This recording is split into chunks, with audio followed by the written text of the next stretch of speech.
Greetings to you. We were discussing the emission and absorption, when and how they occur. We said that in the ground state most of the atoms are in the ground state at room temperature.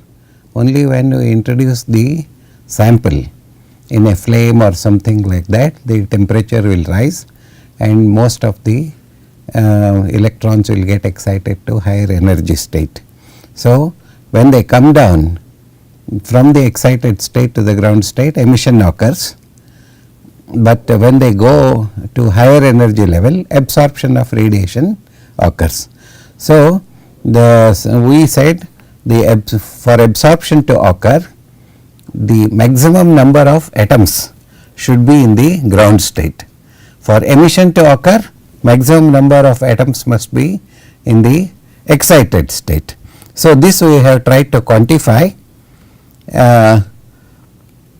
the electrons, and the characteristic absorption wavelength can be calculated from the Gaussian diagrams. So, but what happens is every excitation line is not observed all the time. Several wavelengths are never observed because of the quantum mechanical restrictions for forbidden transitions. So, these rules have been developed empirically earlier and then subsequently confirmed by applying quantum mechanical principles to the concept of transition probabilities. So, what is a transition probability? It tells you what is the probability of getting an absorption, atomic absorption or emission from the energy level difference what we have seen earlier. So, the probability of a spontaneous emission by transition between two energy levels, any two energy levels, is defined as the number of fraction of atoms that drop to lower level, that leading to emission. Similarly, number of electrons that go, atoms that go to higher energy level is the fraction of number of atoms that rise to higher energy level. So, mathematically we have decided to make a small formulation like this: dn 1:2 from one energy level to second energy level is proportional to the number of atoms and a proportionality constant, that is known as Einstein emission coefficient. Similarly, for emission, we say that it is the total number of atoms that move from higher energy to lower energy level, that is from 2 to 1. We define it by another constant, proportionality constant B to 1, and total number of atoms, and rho v. Rho v is the volume flux density, that is the number of atoms in a given volume of the system. So, the term B2 to 1 is known as Einstein absorption coefficient. Nowadays, the term oscillator strength is being used to denote the relationship between B and total number of atoms, and the expression I have given you yesterday, that is this number, and the sodium electronic charge and mass. So, for sodium D lines we can calculate the oscillator strength as 0.23 and 0.47, and for potassium it is like this. Now, the emission lifetime of any transition is approximately 10 raised to minus 8 seconds. But if there are sufficient number of atoms, the steady state occurs and you will not see any excitation or emission, because the number of excitations will be exactly equal to the number of emissions. So, the radiations generated from electrical dipole, magnetic dipole, electrical dipole interactions give rise to such lines, among which electrical dipole are most important to get higher temperature. So, both Einstein emission and absorption coefficients are basically non-zero if the levels involved are of the opposite parity and delta J is equal to plus or minus 1. This is the theoretical background, and using the selection rules of quantum mechanics, what we can say is the resonance level of an atom, we define it as that of the lowest excited energy level that can interact with the ground state by transition of an electrical dipole type. So, the corresponding wavelength is known as resonance line. This is what we always look for in atomic absorption. Therefore, it follows that for a particular atom, the resonance line is the most intense line of the highest oscillator strength, and only this line is useful for analysis provided the wavelength ranges are in 200 to 600 nanometer range. So, what does it mean? The resonance line in the Gaussian diagram are thicker. I want to show you this. See, the resonance line are much thicker than the other lines which are non-resonance lines. So, what is the reason? That means the lines are broader in for resonance lines. So, what is the reason for this broadening of the resonance line?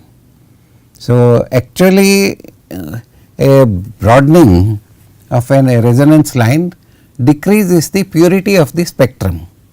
For example, if you plot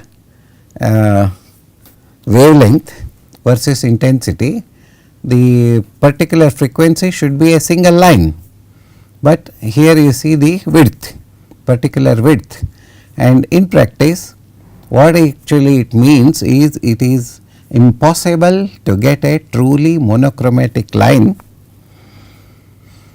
in a spectrum. That means you cannot isolate a monochromatic line, single wavelength frequency, single radiation of one wavelength or one frequency, but whenever you place a slit in front of a prism or a grating, what you do is you pick up a group of frequency where the desired frequency, what you want to pull out, is flanked by some frequencies on the left side and some frequencies on the longer side, shorter side and longer side. So, you pull out a group of frequencies. So, the width of a spectral line, that then the problem comes that how do we define. So, the what we pull out from a spectrum using a mechanical slit is the group of frequency, and the width of the spectral line, it appears as a spectral line having a broader width like this, okay, broad width instead of a single line. So, the because it contains wavelengths corresponding to lower energy as well as higher energy, lower wavelength as well as higher wavelength, lower frequency as well as higher frequency. So, all essentially mean the same thing because they are all interlinked by E is equal to hc by lambda, frequency, wavelength and energy. Okay. So, the width of a spectrum, what you are getting is a small width of the spectrum whenever you put a slit. So, that width of a spectral line is defined as the value of delta lambda, that means any lambda which you want to extract plus or minus certain amount of radiation on the left, on the shorter and longer wavelength, that is delta lambda, where the intensity is 50% of the total. So, this is called as half width. The energy of the extracted wavelength, group of wavelengths at 50% is known as half width. So, the shape and size of an absorption emission or emission band is affected by several factors. Why does it occur? By several, it appears several factors are there, such as natural broadening, Doppler broadening, and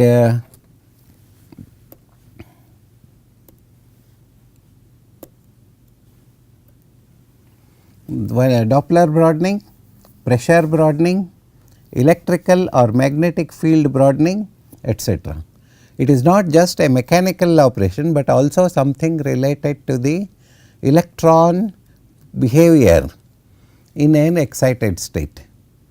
So, even if you make the finest slit width, you will end up with a group of frequency whenever you extract a wavelength. So, the reason for this is not only mechanical, but there is also certain amount of mechanical aspects of the radiation, of the behavior of electrons in the excited state. So, that is why this kind of broadening occurs.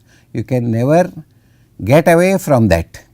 That means, whenever you use any spectrophotometer or spectrometer or any other instrument which extracts an electromagnetic radiation, you are always burdened with a group of frequencies of shorter and longer wavelengths along with your desired wavelength.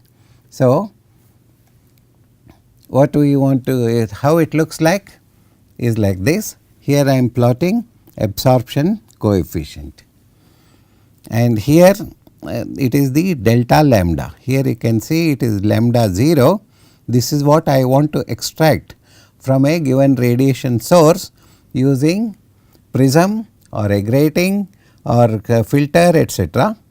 And then what I get is I also put a mechanical slit to pick up the wavelength. So, the combination of this is that I get lambda 0 of maximum intensity, which is what I like, and also I get lambda 1 of shorter wavelength and lambda 2 of higher wavelength.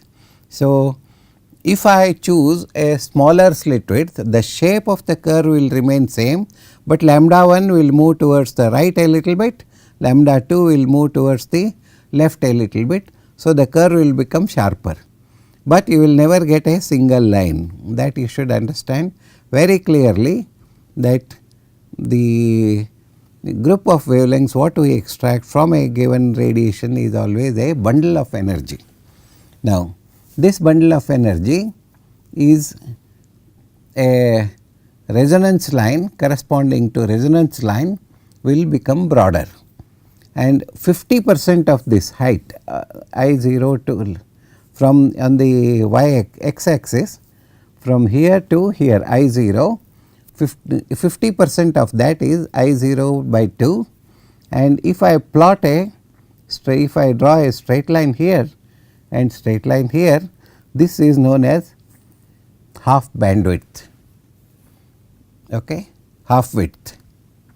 So, this half width is normally quoted in almost all technical literatures of atomic absorption spectrometer. This must be as narrow as possible for our requirement.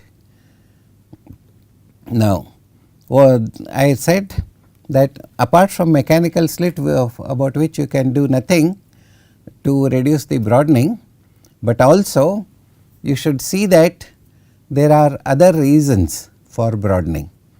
And I had explained to you that natural broadening, Doppler effect, and several other kinds of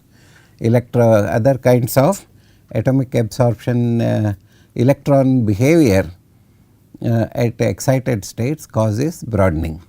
So, due to the lifetime of, and now I am discussing about the natural broadening. So, what is natural broadening? The short lifetime of the energy state, because the moment they go, electrons go up, they come down to the lower level.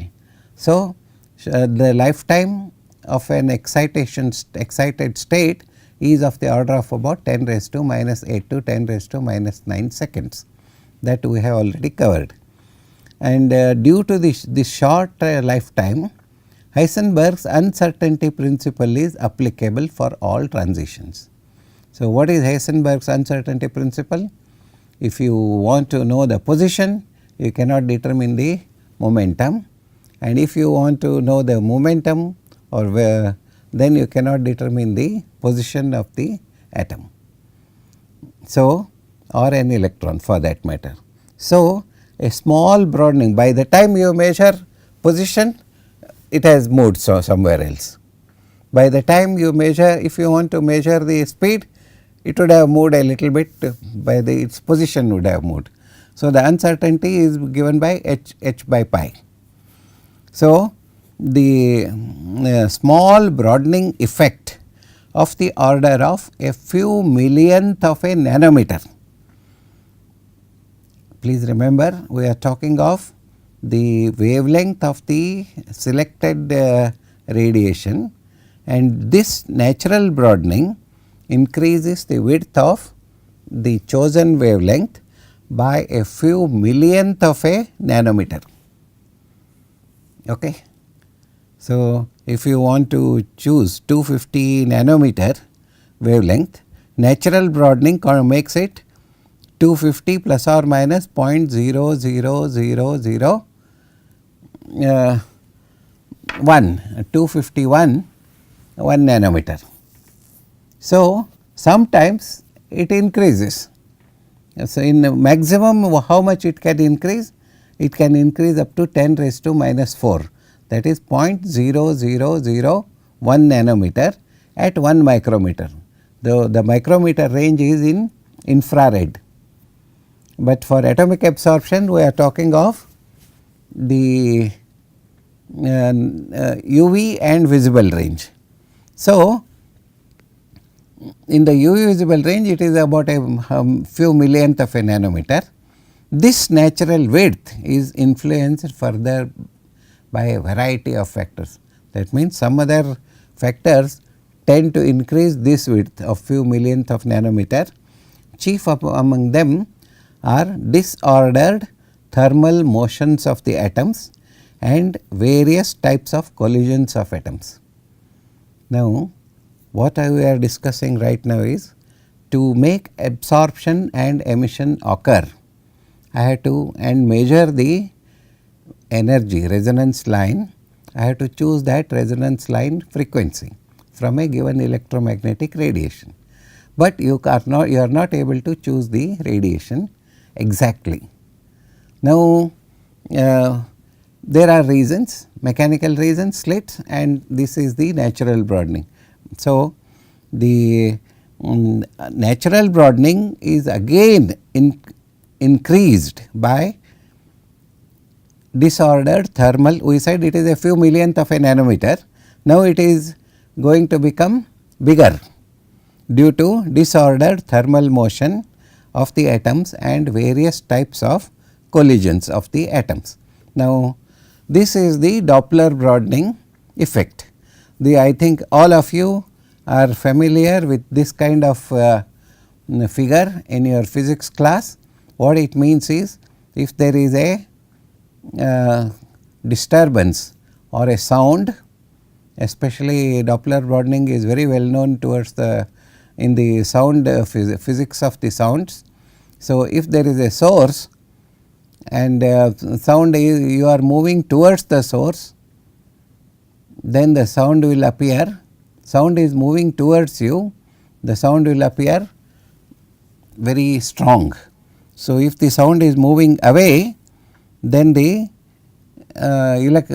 sound will be very short. For example, if you are on a railway platform, when the train is very far, you will hear very less sound, but as the train comes nearer, the intensity of the sound increases.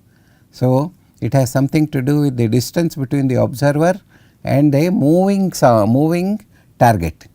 So, here the moving target is a train, and you are the observer standing on the platform. Train is moving towards you here.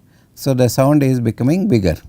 So, if it is moving away from you, the sound will appear weaker. So, essentially same thing happens in the electromagnetic radiation. We have said electromagnetic radiation is nothing but a series of photons being thrown towards in a particular direction. So, if I place a detector and then electron keeps on coming towards that, there will be a effect similar to sound effect, that is Doppler effect. So, as this comes nearer, the energy of the electron keeps on increasing, and as it goes away, this is the Doppler effect. So, same thing happens with the electrons. So, if an atom emitting a radiation lambda 0, I am putting the same Doppler effect into an equation now.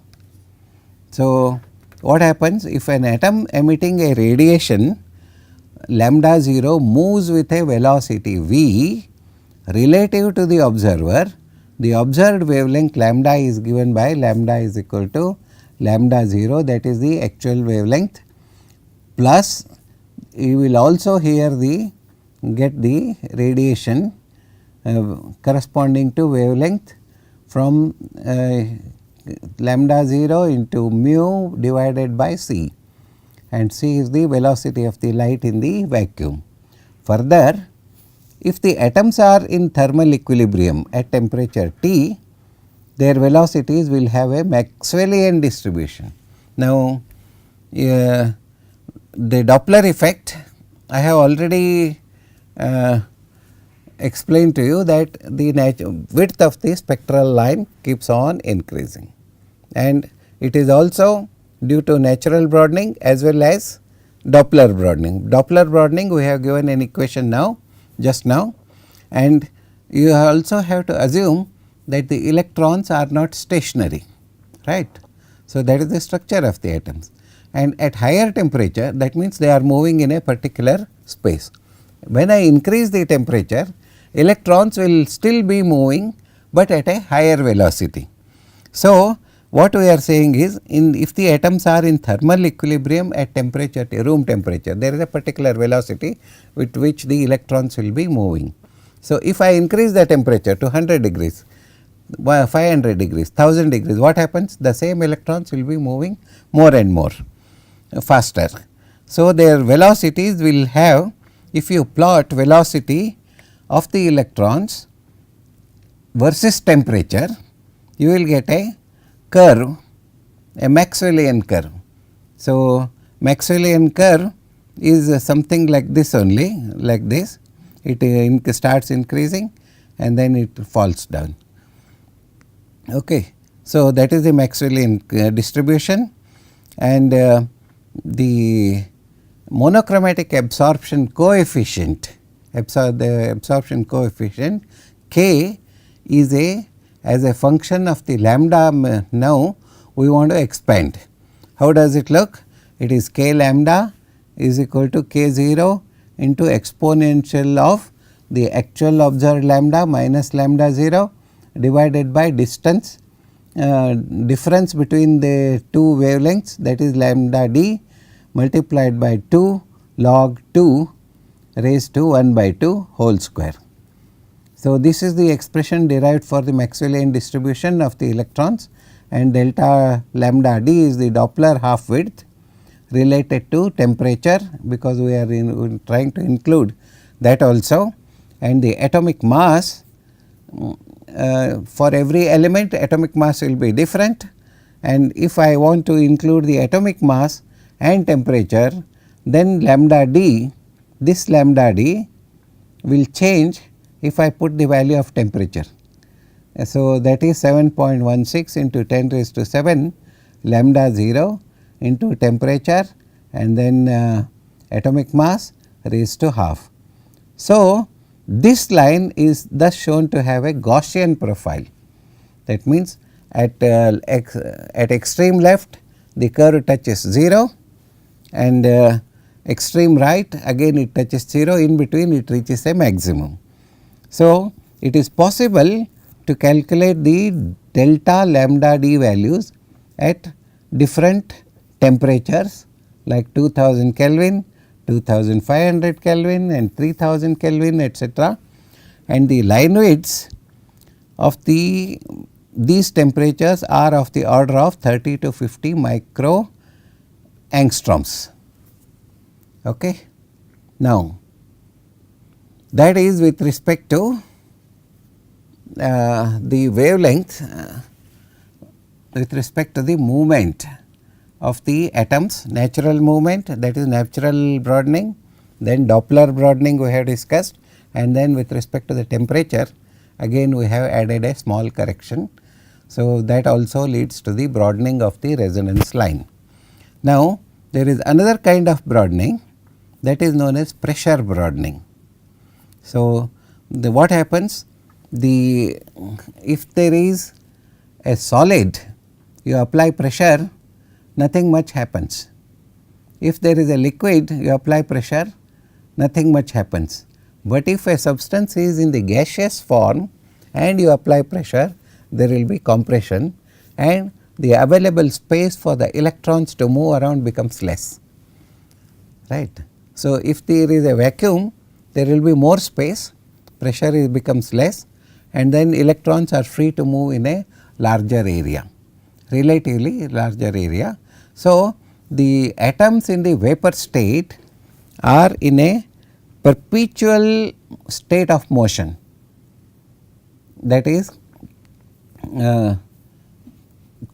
sometimes if the atoms are in a state of perpetual motion, the collision of atoms occurs, is it not? If they given a space, lot of electrons are moving here and there and atoms are also moving here and there, if they are in the vapor state, then naturally they may collide with each other, right. So, the collision of atoms is inevitable.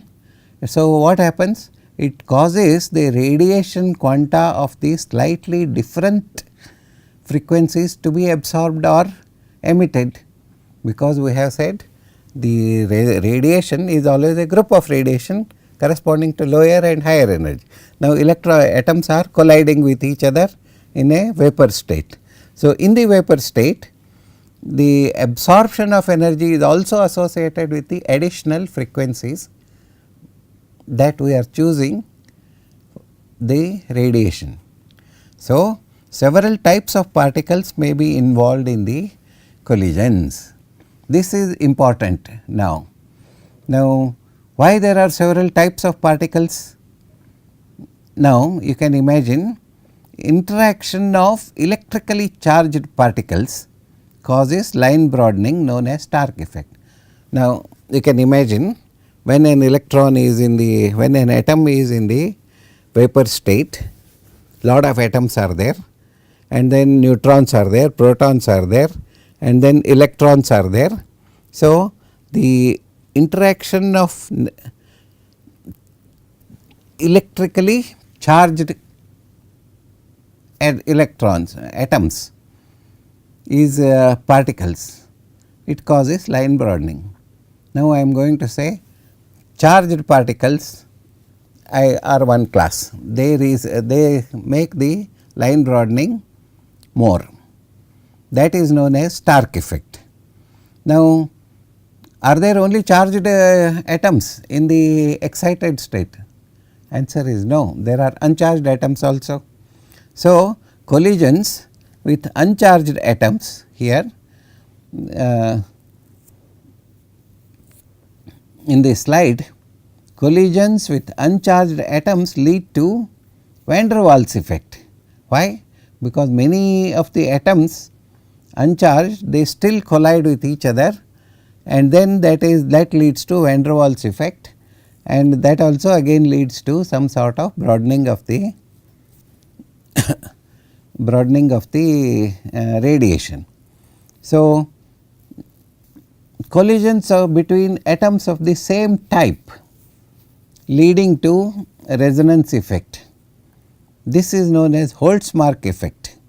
Now, what I am going to say, one is charged particles like electrons are there. So, electrons interaction leads to broadening effect, and then uncharged atoms, there are charged atoms and uncharged atoms. Uncharged atoms also collide with each other leading to van der Waals effect, that also causes broadening of the resonance line. Now, there may be some other elements in the vapor state. For example, if you take sodium chloride and heat it into vapor state, in the vapor state you will not just have sodium ions, you will also have chloride ions. And if you take sodium chloride in water, or sodium chloride itself may contain some amount of water of crystallization. So, there will be water molecules and then there is atmosphere. So, hydrogen molecules may be there, oxygen molecules also may be there. So, hydrogen atoms, oxygen atoms. Similarly, there may be number of other elements present in a given sample apart from your sample which you want to analyze by atomic absorption spectrometry. Okay. So, the collisions between sodium and sodium atoms leads to one type of transition, collisions between chlorine and chlorine leads to another type of transition, line broadening. So, atoms of the same type, that is sodium and sodium atoms colliding with each other, that is known as Holtzmark effect. Chloride and chloride, again Holtzmark effect. So, what happens in a given system, in a containing a vapor state of the atoms in the excited state, not even excited, ground state. Electrons and atoms can be in the ground state even in the vapor state also. That you should remember. The moment you should not imagine that the moment we have something in the vapor state, it is all excited state. No, the electrons and atoms will be in the ground state even at higher temperature in the vapor state also. So, in the vapor state, the electrons, interaction between electrons and electrons, protons and protons, and then the uncharged atoms, and then atoms of the same kind and atoms of the different kind. All these things will be happening whenever you try to raise the temperature of a given system. Since it is difficult to differentiate all these things happening so fast simultaneously, it is, you can't really pinpoint. So, this is due to uncharged particle, this much of broadening is due to, just like what we did for resonance effect, that is Doppler effect. We cannot say this amount of broadening occurs due to Stark effect, this amount of broadening occurs to uncharged atoms of the this amount of broadening occurs due to collisions of the same atoms, like that. It is very difficult to say. So, all in all we refer to it as Holtzmark effect. So, the Holtzmark effect is the combined effect of broadening due to charged particles, uncharged particles, as well as collisions due to the same kind of atoms, uncharged particles, and the Holtzmark effect is due to atoms of the same type. So, altogether that is known as Lorentz broadening. Holtzmark effect, Stark effect, and all other effects are combined to give you. So, Lorentz broadening, that we can define. Lorentz broadening is so much for a given system at a given temperature. So, you understand now a natural selection of a natural frequency of an element does not occur for monochromatic radiation, because the monochromatic radiation cannot be chosen. So, we pick up a group of frequencies, the group of frequencies are changing due to the, apart from mechanical, it also changes due to natural effect, natural broadening, Doppler effect, and then pressure broadening, which includes Holtzmark effect, Stark effect, and other collisions, and this leads to Lorentz broadening. So, there are three kinds, one is natural broadening, one is Doppler effect, another is Lorentz broadening. These three broadening systems make a resonance line thicker, bigger. The effect of a resonance line bigger means the detection limits, the purity of the spectrum is very less, it becomes less. So, the broadening of spectral lines reduces the lifetime of the excited state of atoms. That means, you will not get the same amount of intensity for a particular temperature as expected, there will be shorter, it will be less. So, it also increases the line profile of the radiation, and the monochromatic radiation absorption coefficient of the electromagnetic radiation at a given wavelength lambda, we write it like this: k0 divided by 1 plus 2 lambda minus lambda 0 into delta L whole square. So, here k0 is the maximum absorption coefficient, delta L is the half width, and profile of this distribution is slightly flatter than Doppler broadening, but both are almost of the same order.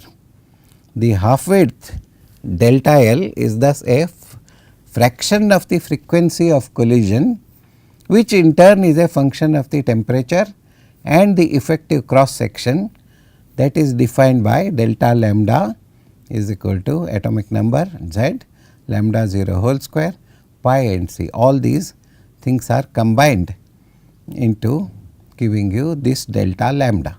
That means, theoretically also you can calculate what is the half width of a given wavelength for a given system.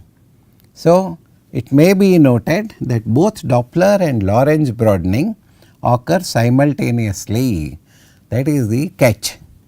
Again, it is very difficult to separate Doppler broadening and Lorentz broadening. This is due to so much, this is so much, like that. What you actually see in practical effect is just a simple broadening, but the reasons are many. So, it is again Doppler and Lorentz broadening occur simultaneously, resulting in a similar but broader profile, and this profile is known as Voigt profile k lambda, that is expressed as a number of as an equation k lambda, that is k0 is the proportionality constant, A is the area cross section, etc., and that is given by this expression A delta lambda L divided by delta lambda D ln2 raised to half. You know the other constants pi, you know E, you know A, you know W, Y, etc., that we are going to define now, and it is the integrated expression, that is the sum total of all other broadening, the Voigt profile, and A is that, and W is the lambda minus lambda 0, this W divided by delta lambda D 2 ln 2 raised to half, and Y is equal to 2 delta and then divided by delta lambda. You can see that these are mostly common, delta lambda ln 2 raised to half, and this delta is nothing but it is the distance to the point lambda at which k lambda and k0 are calculated, and the maximum value of the coefficient. So, what we are trying to say in this slide is the summation of all our discussion of natural broadening, pressure broadening comprising of Voigt effect, comprising of Stark effect, Holtzmark effect, and then other natural broadening of the same due to collisions of the same kind, and then which is known as Lorentz broadening, and both of the Doppler and Lorentz broadening is known as Voigt profile, and Voigt profile is this much. That means, the broadening of the spectral line can be quantified for a given wavelength lambda in the vapor state. So, these curves are symmetrical with a maximum at lambda 0. That means, again we go back to this figure. Here the broadening occurs and the effect will be similar in all these effects, Voigt's broadening, Lorentz broadening, Doppler effect, etc. So, we go back.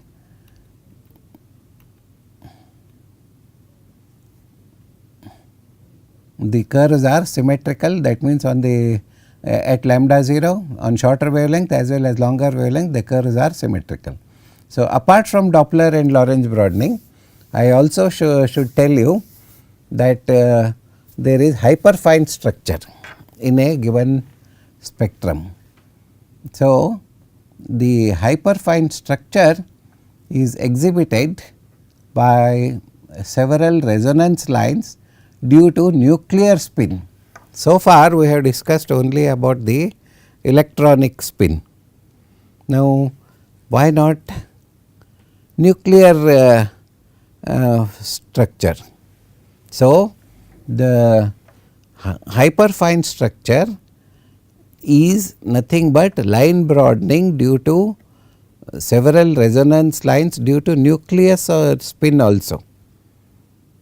So, a nucleus also keeps on spinning, and there may be a certain amount of splitting of the lines, that is known as hyperfine splitting of the spectral lines.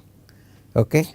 So, if you are not operating in that hyperfine splitting range, what you will see is a bigger resonance line, a thick resonance line you will see. That means the frequency of the radiation chosen for measurement in atomic absorption is nothing but a big combination of left and wavelength corresponding to shorter and longer wavelengths. That is all we are discussing in the whole class today. So, isotope shift of the resonance lines also contributes additionally. Sometimes what happens is there are several isotopes of the same element. So, resonance lines also shift because of that, and these effects are also significant, but not very prominent, because most of the time the atomic number is same.